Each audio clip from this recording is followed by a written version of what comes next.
नमस्कार, शुभ प्रभात।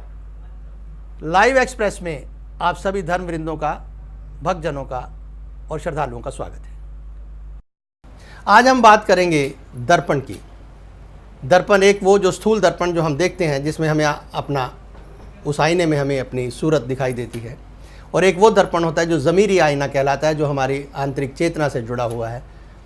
उसी के मद्देनज़र उसी को ध्यान में रखते हुए गीतकारों ने, भजनकारों ने ज़रूर लिखा होगा कि तोरा मन दर्पण कहलाए। इसी प्रकार जब गलत सही के फैसले को आदमी जानबूझ के उलझाता है, पता हर एक को होता है कि मैंने किसके साथ गलत या सही किया है, ये सबको मालूम है। उसका ज़मीरी आईना उसका गवाह होता है। और इसी आधार पर एक गीत ये भी लिखा गया था कि दर्पण झूठ ना बोले। ये दर्पण सच में ही एक ऐसा पदार्थ कह सकता हूँ मैं कि जो सब कुछ दिखाता है। हमारी सूरत कैसी है, हम क्या हैं, ये हमें, हमारे चेहरे पे धूल है या नहीं है, ये सब बातें हमें दर्पण से पता चल सकती हैं, जो स्थूल दर्पण है। और ज़मीरी आईना हमें बता देता है कि हम कहाँ गलत, कहाँ सही। ईश्वर के प्रति हमारा कितना झुकाव है, कितना प्रेम है, कितनी लगन है, ईश्वर को हम कितना मानते हैं, नहीं मानते, ये हमारी ज़मीर जानती है। और इसको मैं या आप, कोई बाह्य शक्ति, कोई दूसरी तरह से इसको जज नहीं कर सकती। चलो इसी बात पर आज हम सुनते हैं तोरा मन दर्पण कहलाए। सुनिए ये गीत। सुख की कलियां दुख के काटे, मन सबका आधा। सुख की कलियां दुख के काटे, मन सबका आधा। मन से कोई बात छुपे ना, मन के नैन हजार। जग से चाहे भाग ले कोई, जग से चाहे भाग ले कोई, मन से भाग न पाए। तोरा मन दर्पण कहलाए, तोरा मन दर्पण कहलाए।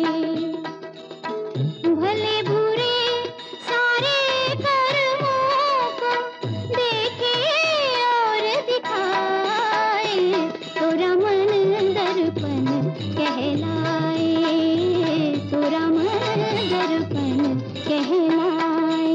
तन की दौलत ढलती छाया, मन का धन अनमोल। तन की दौलत ढलती छाया, मन का धन अनमोल। तन के कारण मन के धन को मत माटी में रोल। मन की कदर भुलाने वाला, मन की कदर भुलाने वाला, हीरा जन्म गवाए। तोरा मन दर्पण कहलाए, तोरा मन दर्पण कहलाए। भले बुरे सारे कर्मों को देखे और दिखाए, तोरा मन दर्पण कहलाए, तोरा मन दर्पण कहलाए। आपने अभी सुना तोरा मन दर्पण कहलाए। और हमने दूसरी बात ये रखी थी कि इंसान गलत या सही जब होता है तो तब वो ये गाता है, दर्पण झूठ ना बोले, दर्पण झूठ ना बोले।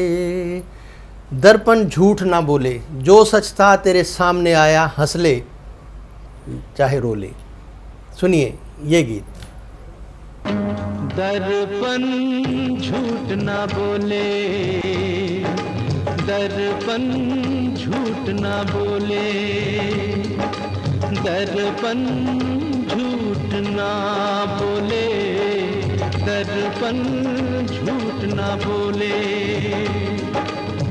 जो सच था तेरे सामने आया, हंस ले चाहे रो ले, दर्पण झूठ ना बोले,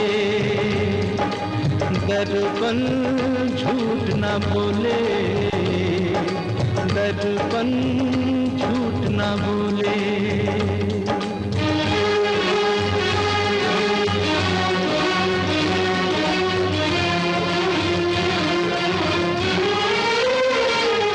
ऐसी जीवन की बत्तियां, या तो ये मन मींच ले अखियां, ऐसी है जीवन की बत्तियां, या तो ये मन मींच ले अखियां, या फिर ना घबराए जब सच्चाई घूंघट खोले, दर्पण झूठ ना बोले, दर्पण झूठ ना बोले। तो भक्तजनों, आपने दर्पण शब्द के ऊपर दो अलग अलग भजन गीत सुने। अब ये फिल्मी गीत था दर्पण झूठ ना बोले, और फिल्म का नाम भी दर्पण था।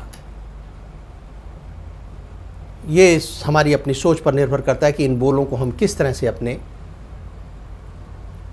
दिलो दिमाग पर ये ले सकते हैं, कैसे इसे समझ सकते हैं। अपनी जो समझ की हमारी जो शक्ति, बौद्धिक क्षमता है, उसके आधार पर हम इन गीतों के बोलों को कैसे समझें, इन भजनों के बोलों को कैसे समझें। गीत कहो, भजन कहो, कोई ये निर्भर करता है आदमी की सोच पर। शायर, कवि ये अपनी बात, अपनी अभिव्यक्ति है, ये शब्दों का चयन करके उसको उनका अरेंजमेंट करते हुए उसको ढाल देते हैं एक गीत की शक्ल में, गज़ल की शक्ल में, भजन की शक्ल में, कव्वाली और दूसरी तीसरी ये सब बातें चलती हैं। अब आती है बोल। कैसे बोलो? अगर व्यापार के दुनिया में देखें, वो कहते हैं मीठा बोलो, कम तोलो, ये व्यापार की भाषा है। लेकिन अध्यात्म की भी भाषा है, उसमें कहते हैं कम बोलो, अल्पभाषी होना चाहिए, कम बोलो, मीठा बोलो, मधुर बोलो। तो ये बोल जो है ये किस तरह के होने चाहिए ये आप जानो, लेकिन हम इतना ज़रूर कहना चाहेंगे, गोविंद बोलो, गोपाल बोलो। सुनिए।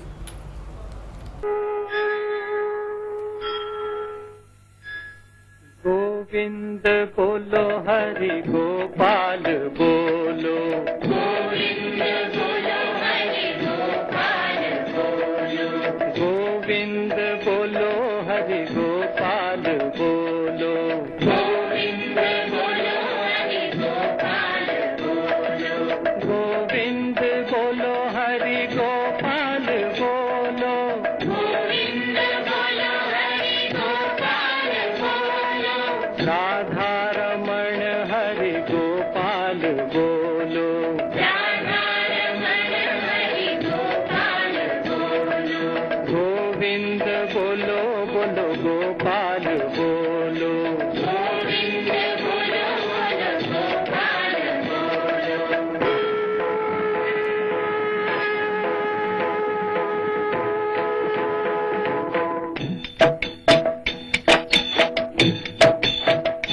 राधे श्याम, राधे श्याम, राधे श्याम, राधे श्याम, राधे श्याम, राधे श्याम, राधे श्याम, राधे श्याम।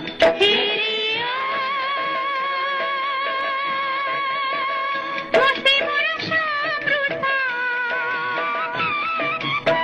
मुझसे मोरा श्याम रूठा, काहे मोरा भाग फूटा, काहे मैंने पाप ढोए, आंसुअन बीज बोए, छुप छुप मीरा रोए, दर्द न जाने कोई, छुप छुप मीरा रोए, दर्द न जाने कोई, छुप छुप मीरा रोए, दर्द न जाने कोई, तेरे ओ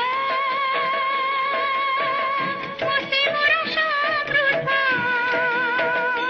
राधे श्याम, राधे श्याम, राधे श्याम, राधे श्याम, राधे श्याम, राधे श्याम, राधे श्याम, राधे श्याम। जब हम बात करते हैं अध्यात्म की, तो उसके मतलब हरगिज़ ये नहीं होते कि हम सारी जो कथाएं हैं, जो बात है, वो सारी देव कथाओं से उठाएं, वेदों से उठाएं, किसी ग्रंथ से उठाएं।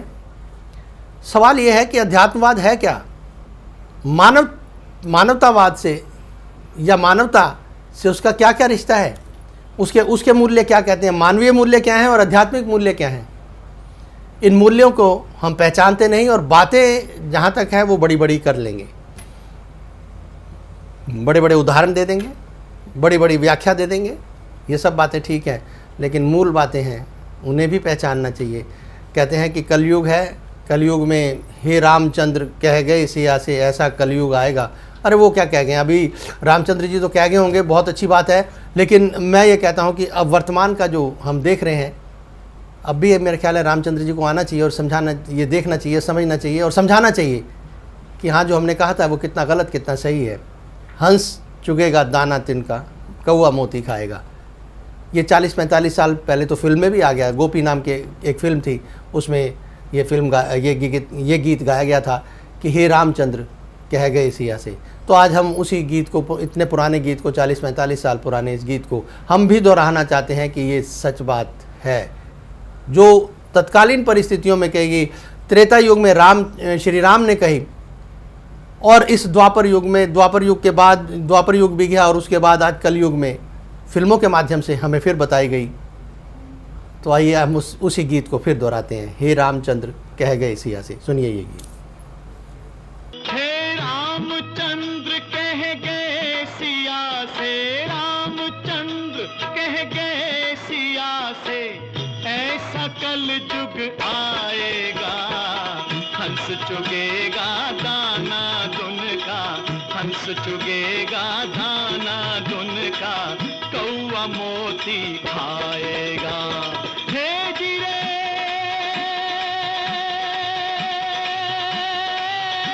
जीरे।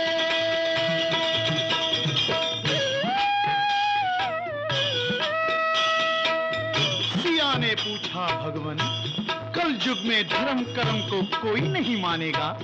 तो प्रभु बोले, धर्म भी होगा कर्म भी होगा, धर्म भी होगा कर्म भी होगा, परंतु शर्म नहीं होगी। बात बात में मात पिता को, बात बात में मात पिता को, बेटा आंख दिखाएगा। हे रामचंद्र कह गए सिया से।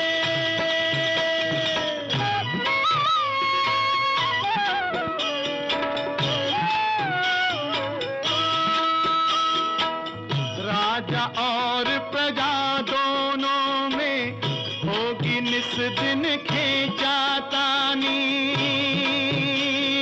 खींचातानी। कदम कदम पर करेंगे दोनों अपनी अपनी मनमानी, मनमानी। है जिसके हाथ में होगी लाठी, जिसके हाथ में होगी लाठी, भैंस वही ले जाएगा।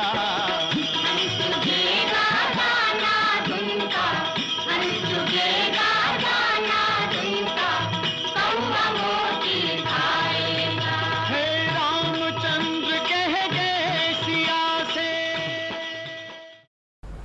तो भक्तों, श्रद्धालुओं और धर्मवृंदों, आपने सुप्रभात कार्यक्रम में इन्हीं फिल्मों से जो हमने गीत भजन लिए, उनके माध्यम से आध्यात्मिक मूल्यों को पहचानने की ज़रूर कोशिश की होगी या करेंगे, या मेरे हिसाब से करनी चाहिए। यही एक माध्यम है, अभिव्यक्ति एक माध्यम है कि हम उन मूल्यों को, इन शाब्दिक जो अभिव्यक्ति है हमारी गीतों के माध्यम से है, ये इसको हम पोइट्री कहते हैं, जो काव्यात्मक अभिव्यक्ति है, इसके माध्यम से हम पहचाने उन मूल्यों को जो हमारे आज लुप्त हो चुके हैं। बहुत ही सरल, बहुत ही मिठास और बहुत ही एक अच्छे अंदाज से हम इस बात को समझ सकते हैं। बहुत उलझी हुई बातें, बड़े बड़े व्याख्यान और बड़े बड़े उपदेश के माध्यम से कहीं ना कहीं हमें बात अगर कोई ना भी समझ में आए तो ये सहज बातें हैं, ये सहज अभिव्यक्ति है, इसके माध्यम से हम बहुत कुछ समझ सकते हैं अगर समझना चाहें तो। हमारा तो यही संदेश, यही पैगाम है, मर्ज़ी आपकी है। तो आज के सुप्रभात में सिर्फ इतना ही, फिर मिलते हैं। नमस्कार।